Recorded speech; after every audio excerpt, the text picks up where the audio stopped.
everyone, this is Larry. Welcome back to Today I Feel Like. Apple just recently released new iPads, and some people are going to be switching from Android over to the iPad, or maybe you're just getting your first iPad, or maybe you've had an iPad for a long time and just never needed to take a screenshot. So today, I'm going to show you how to take a screenshot on your iPad and some of the cool things that you can do with them. So let's jump into it, and here we go.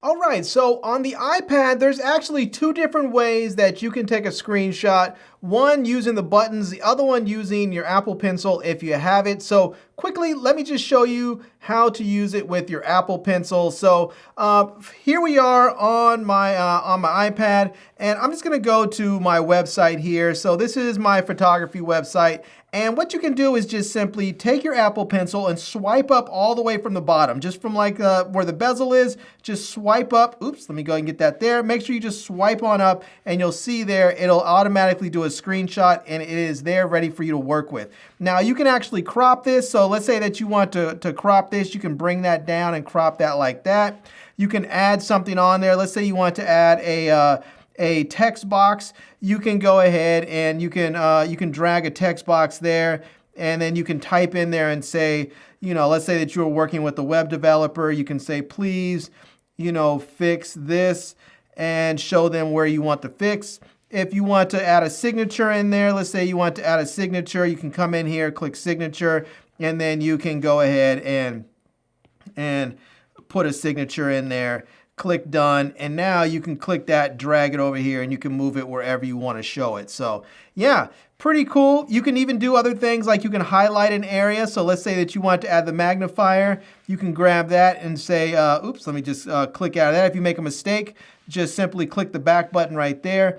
And let's say we want to grab this magnifier right here. We'll drag it right over the lion's eye, and we can have it right there looking kind of funny and cool. So, and you can change the color on that if you want. So you can do that. Oops, let me click out of that. You can change the color, obviously. That's the color palette wheel, but you can change it to different colors, and you can change the thickness of it as well. So if you want it thinner or really thin, or you want it thick, you can have that there too. So lots of very cool stuff. And once you're done, you just click done, click save to photos, and now it's saved into your photo gallery.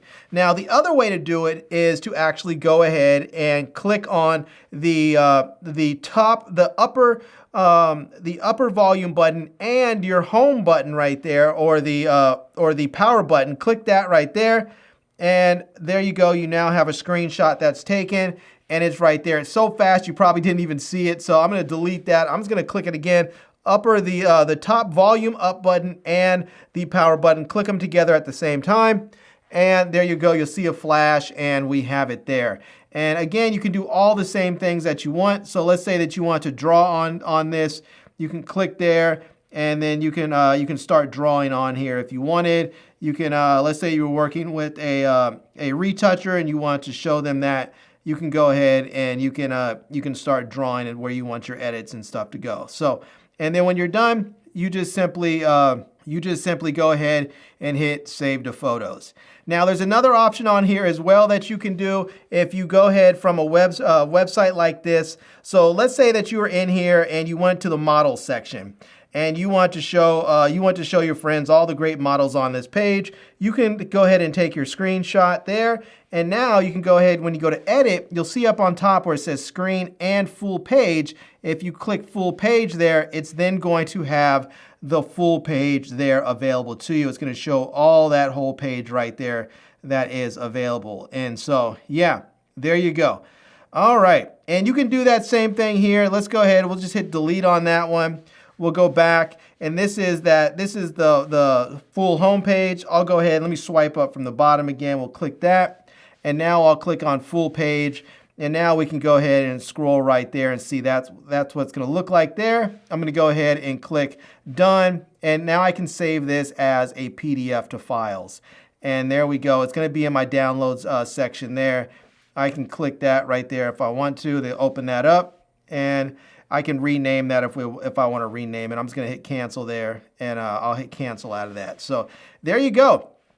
Pretty simple. Those are the two ways you can do screenshots on your iPad. It's kind of awesome. It's super easy and it's very, very quick. And you can do it with either the buttons or with the Apple Pencil. All right, everyone, so there we have it. That is it. That is how you can take screenshots with your iPad. There's two different ways. You can use the buttons or you can use your Apple Pencil. And then there's really cool things that you can do with the screenshot. So you can add a signature, you can draw on them, you can add text, you can crop them. There's all kinds of wonderful things that you can do with them. And then once you're done and you've saved it, the screenshots are saved right into your camera roll so that you can go there and view them and use them later as you need to. So yeah, as you can see, very quick, very simple, and a nice tip for anybody who doesn't know how to do screenshots currently, or if you're someone who's switching over, say, from Android to iOS and you didn't know how to do it on your iPad. So yeah, anyways, I'm gonna leave links, well, not to this because there's nothing really to leave a link to, but I will leave a link to my Amazon page and my social media contacts down below. And I hope you enjoyed this video. If you did, please give it a big thumbs up. And please subscribe to this channel and follow me on Instagram. And I am Larry with Today I Feel Like. Thanks for coming back to see me. Come back and see me soon. And until next time, love, peace, and hair grease. Peace.